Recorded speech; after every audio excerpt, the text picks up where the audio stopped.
Dorothy has used the same discount coupon app at the pharmacy counter for 3 years.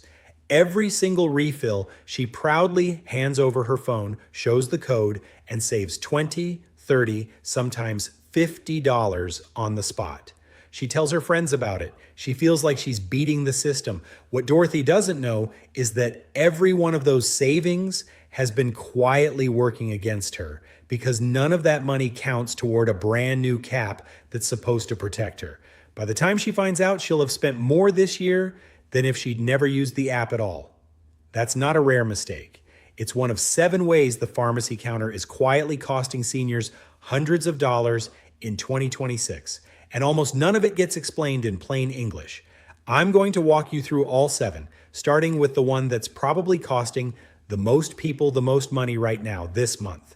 Before we go further, I'm not a pharmacist or an insurance agent, and this video is for education only, not medical or financial advice.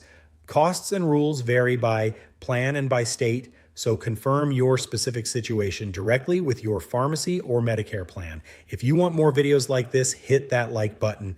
It helps this reach people before they make Dorothy's mistake at their next refill. Number 1, and this is the big one, using a discount card instead of your Medicare insurance. For years, the advice was simple.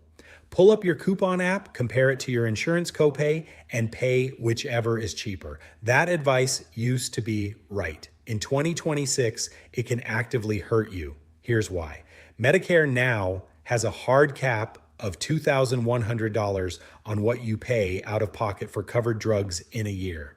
Once you hit that number, your medications are free for the rest of the year. Free.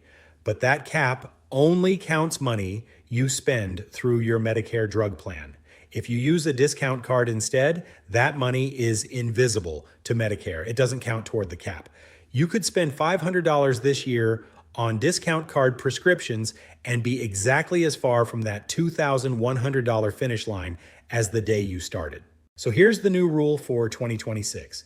Before you use a discount card, ask your pharmacist what your actual copay is through your Medicare plan and how close that payment gets you to your annual cap.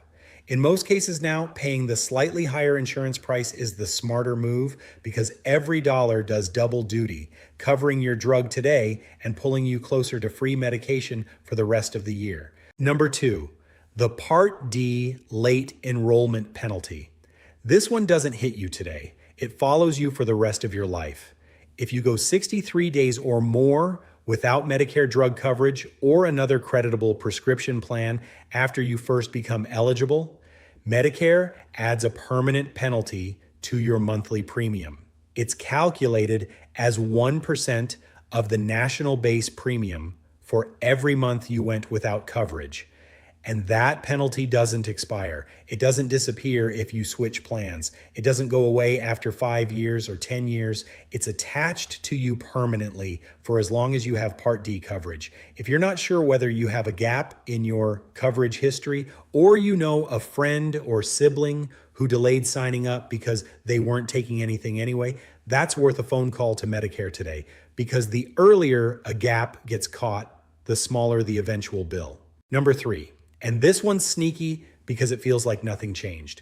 Your drug got quietly reclassified. Insurance companies sort every drug into a tier, and tiers determine your cost. A drug that was a cheap flat copay last year can get moved to a different tier this year, sometimes to a percentage-based cost instead of a flat fee.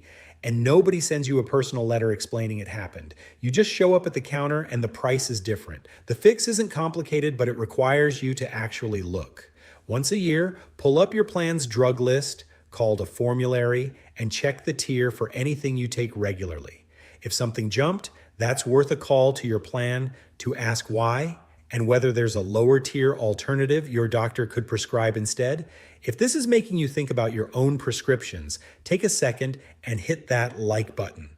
It helps more seniors catch this before their next refill. Number 4, filling at the wrong pharmacy. Not every pharmacy that takes your insurance charges you the same amount. Medicare drug plans have networks, and within those networks, some pharmacies are simply in-network, while others are labeled preferred. And preferred pharmacies often charge noticeably less for the exact same medication under the exact same plan. Most people fill their prescriptions at whichever pharmacy is closest or whichever one they've always used without ever checking whether it's the preferred option under their specific plan. This is a 5-minute check that turns into real recurring savings. Because you don't do it once, you save it every single refill for the rest of the year. Number 5, not asking about the new payment plan. In 2026, Medicare rolled out something called the Prescription Payment Plan.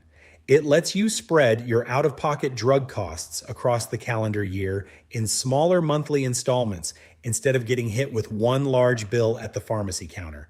I want to be precise about what this does and doesn't do because it's often misunderstood. It does not lower your total cost. What it does is smooth it out. Instead of paying $600 in January for a prescription, you might pay $50 a month across the year. For someone on a fixed income where cash flow matters more than the total, this can be the difference between filling a prescription on time and delaying it because the lump sum doesn't fit that month's budget. It's not automatic. You have to opt in through your plan. If you're finding this useful, consider subscribing. Every week, I cover exactly this kind of thing, the rules that affect your money that nobody explains clearly. Number 6, assuming your insurance price always beats the cash price.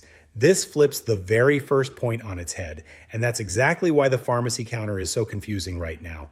For some generic medications, the actual cash price, what you'd pay with no insurance involved at all, is lower than your Medicare copay. This tends to happen with older, very cheap generic drugs, where the copay structure adds a flat fee that ends up higher than the drug actually costs. There's no universal rule that works for every drug, which is exactly the problem. The only real fix is to ask your pharmacist directly every time you fill something new. What would this cost me in cash versus through my insurance? It takes one sentence and most pharmacists will tell you straight because they see this exact confusion every single day. Number 7, not knowing help exists for brand name drugs. If you're on an expensive brand name medication because there's no generic version, manufacturer assistance programs exist specifically to help people afford them. These are run by the drug companies themselves, and many seniors have never heard of them because nobody at the pharmacy counter is required to mention them. Eligibility varies by company and by program, so this isn't one size fits all. But if you're on a brand name drug and the price feels unreasonable, it's always worth searching the manufacturer's name plus patient assistance program or simply asking your doctor's office, since many of them help patients apply directly. So let's bring this together because these 7 add up to something real. The $2,100 cap only works in your favor if the money you spend actually counts toward it. The late enrollment penalty is permanent, so a gap in coverage is worth catching early. Drug tiers shift without warning, so a once-a-year check on your formulary matters. Preferred pharmacies can quietly save you money every single refill. The new payment plan can ease cash flow without lowering your total cost, which is worth knowing going in. Cash sometimes beats insurance, so it's always worth asking. And help exists for brand name drugs that almost nobody volunteers to mention. None of these require an attorney. None of them require a financial advisor. Every single one requires one question you probably haven't asked yet the next time you're standing at that counter. Again, I'm not a pharmacist or an insurance agent, and this video is for education only, not medical or financial advice. Confirm your specific situation directly with your pharmacy or Medicare plan. If this helped, there's a related video breaking down a Medicare cost trap that works almost exactly the same way. Quiet, easy to miss, and expensive if you don't catch it. It's right there on your screen. I'll see you in that one.